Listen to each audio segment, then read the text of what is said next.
Brave Dave by Giles Andreae and Guy Parker Rees. Clarence was mighty and Clarence was strong. He was handsome and tall, he was brave. He was everything grizzly bears ought to be. And then there was Dave. Dave was his brother, much smaller than him. He looked up at Clarence with awe. And each famous deed that his brother performed made Dave try to be like him more. Like this, Dave. Like that, Dave, said Clarence. Come on. Keep going, and someday you'll see that if you do everything just how I say, you'll end up as brave as, well, me. Dave tried his best to do everything right, but one day he started to cry. I'll never be Clarence, not ever, he sniffed as he gazed at the darkening sky. He walked for a while, feeling lonely and sad, through the soft meadow grasses and trees. But on his way home, something strange caught Dave's eye, blowing gently about in the breeze. As soon as he held it, Dave felt his heart soar. The patterns, the colors so bright.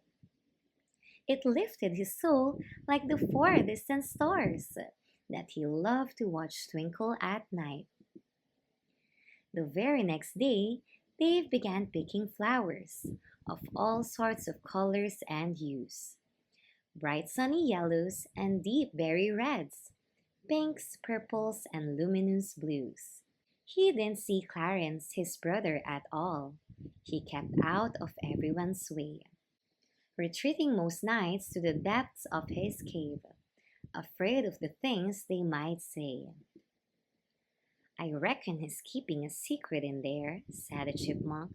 But what can it be? It sounds like he's busy with something for sure. Keep still and perhaps we might see. Then one day, Dave felt like his heart might explode. Then he knew he was left with no choice. So he called all the animals there to his den, and he spoke in a trembling voice. I'm just not the same as the others, he said, as he stood at the mouth of the cave.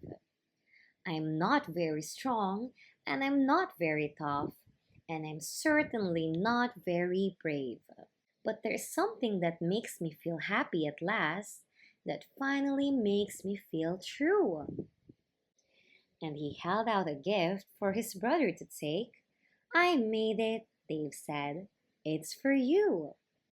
The cloak was the color of wild mountain skies, of the valleys, the rivers, the birds. And all of the animals stood there amazed as they waited for Clarence's words. You made it? Said Clarence. You made it for me? I did, Dave replied. Look, with this. And he showed him the colors he'd mixed from the flowers and the threads from the grasses and trees. I've never seen anything like it, said Clarence. It's so beautiful, Dave. And to speak with such honesty straight from your heart, well, let me tell you, that's brave. To know that you're different, but be who you are, have the courage to say it out loud. To go out and find what can make your heart sing, oh, nothing could make me more proud.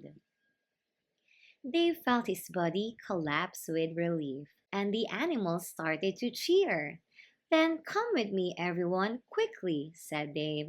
I think you might like it in here. The animals followed Dave into his den and couldn't believe what they saw. It was filled with the patterns and colors and shades of the magical land they adored. Turquoises, oranges, crimsons, and greens, stripes, circles, and stars shining bright. The animals each chose a robe for themselves and paraded long into the night. And now, if you go to the forest yourself, please don't be surprised if you see a grizzly or two dressed in dazzling clothes, looking happy as happy can be.